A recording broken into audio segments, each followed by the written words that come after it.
specifically with opiate disorders to get help? Yeah, it's an interesting and kind of complicated history. But so ibogaine is one of the alkaloid compounds. It's found in the root bark of a plant called iboga. So some people say ibogaine, or some people say ibogaine, but iboga is the plant that it grows in West Central Africa, and the root bark is used by people there for ceremonial purposes. They give huge doses of the root bark to people who are initiated into the Bwiti religion, and they've also used the root bark for other purposes. So it had been used as a kind of a stimulant to keep people alert during hunting expeditions, and it's also been used as a remedy for certain ills.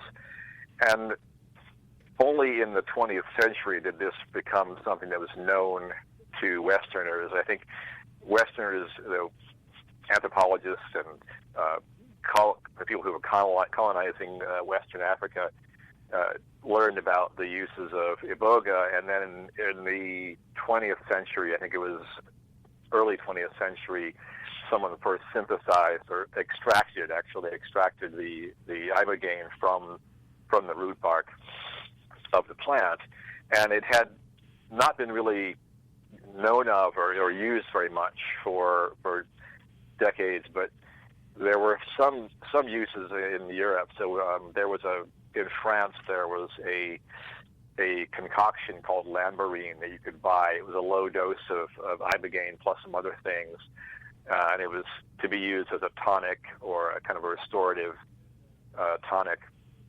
And it has been largely, though, unregulated in most of the world, especially up until the late 60s and early 70s, when the United States decided to make it illegal because it was psychoactive. Essentially, that's the only reason they made it illegal. They put it on Schedule 1, which is the most restrictive drug category, and also made it illegal in the late 60s and early 70s. But in the meantime, it had been used by some people. Found it, were able to get hold of ibogaine and use it. I wouldn't say recreationally, because it's not something you would do recreationally. It's more akin to an ayahuasca experience or a really intense LSD experience that you wouldn't want to just pop some ibogaine into your mouth and go to a party or something like that. So it had been really kind of a minor player in the psychedelic 60s, but a little earlier than that, there was a fellow in New York City, a guy named Howard Lotsoff, and he was part of a group of people who were lay drug experimenters. So a bunch of people in their late teens to 20s, I think, and Howard was 19 at the time, and they were experimenting with a bunch of different drugs, ostensibly for the purpose of getting some ideas of whether or not these things could be useful psychotherapeutically. I don't know how much truth there is to that, but that's the story, how it goes.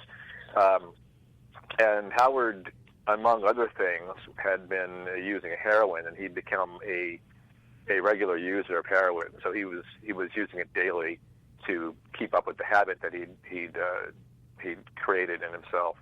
And one day, a friend of his, who he describes as a chemist friend, told him that he had some ibogaine in his freezer and said, "Hey, do you want some of this stuff? It's a really intense trip. It'll last 36 hours, but it takes 7 hours to come on." So there's a story behind that too. I can tell you what Howard Lotsoff's experience was of it. You can find videos of him on YouTube talking about the experience. But long story short is that he took some ibogaine one day thinking it was going to take a long time to come on, and he was on his way to a psychotherapy appointment, and it came on while he was on his way there. He thought he had 7 hours, but it came on within an hour. And about 23 hours later, I think it was, he came back to his house in Brooklyn, and he rested for about 3 hours. He thought he was going to sleep for 2 weeks, but he woke up 3 hours later, totally refreshed. The whole trip had been really, really intense, and he thought he would never want to do it ever again. But he woke up about 3 hours after he'd gone to sleep, and he was totally refreshed, and went outside the house to go for a walk, and realized as he got to the street that he wasn't in heroin withdrawal, and that struck him as really strange because he hadn't had any in well more than 24 hours. And as soon as he realized he wasn't in withdrawal, he also realized he wasn't craving heroin, and he had this profound realization that he had always viewed heroin as something that gave him comfort, and at that point he realized that it was something that emulated death, and he decided he didn't want to die, he wanted to live. So he stopped using heroin for many months after that, but his insight that this could be potentially something that could be used to get people off of heroin was something that he explored much later. I think he let it sit for a while. He ended up getting a film degree at NYU, and then in the early 80s, he started exploring it. He created a nonprofit organization to study ibogaine, and he convinced a chemist in New York, a professor, I think he's at the University of Buffalo, to look at the therapeutic potential of ibogaine. So there were some animal studies done in the late 80s to mid-90s, and all of these showed that ibogaine, virtually all of them showed that ibogaine could reduce withdrawal-like symptoms in animals, and could reduce the drug self-administration. So it's something that kind of measures something like craving. So if a rat is going to be pressing a bar to get more heroin, for example, the ibogaine was shown to be able to reduce that lever pressing and that self-administration of drugs. So in the animal model, it was working really well, and in the 80s, the Howard and some close friends, including the woman he ended up marrying, Norma Lotzoff, started treating people with ibogaine because they were convinced that it was something that could work. So they started treating people in the late 80s in Holland, where it wasn't regulated, and also underground in New York, where it was illegal. And at the same time, they were advocating, they became activists for trying to get the U.S. Government to okay experimental studies and to make it a legal therapeutic drug for getting people off of heroin and primarily heroin, because that was before the days of oxycodone. So, but their efforts to get it legalized or to get it to make it available for people who were trying to get off heroin really came to nothing. They were met with a lot of resistance from various corners. But at the same time, they decided they were going to go ahead and do these treatments. So they did treatments in Rotterdam and Amsterdam and maybe a few other places in the Netherlands. They continued to do them underground in New York. And that's where this whole movement really started. That is, in the 90s, more and more people were hearing about ibogaine, and these treatments were being done for more and more people. And eventually, people who'd been treated started their own treatment sites, so they started treating other people with ibogaine. And by about 2006, there were, I think, 13 treatment sites around the world, mostly in places like Mexico and the Netherlands, where it wasn't regulated. And it's only grown since then. So they kind of bypassed the whole, they bypassed legalizing it and making it available in the U.S. by making it available in other places, so that Americans who have the cash and the ability to take some time off and go to one of these treatment centers could could go to a treatment center and have ibogaine, and the number of those treatment centers kept growing through the aughts and then into our current decade, and now there are probably more than 80 treatment sites around the world. When it comes to ibogaine, why is it that you just don't use iboga to help treat opiate disorder? Why is it that ibogaine is the go-to, it seems, for opiate disorder, not iboga? I think there are a couple of reasons, one of which is simply the historical fact that it was ibogaine that people could get, and that was being used where people were trying to get off of opioids. So it just became, this is the thing we're using.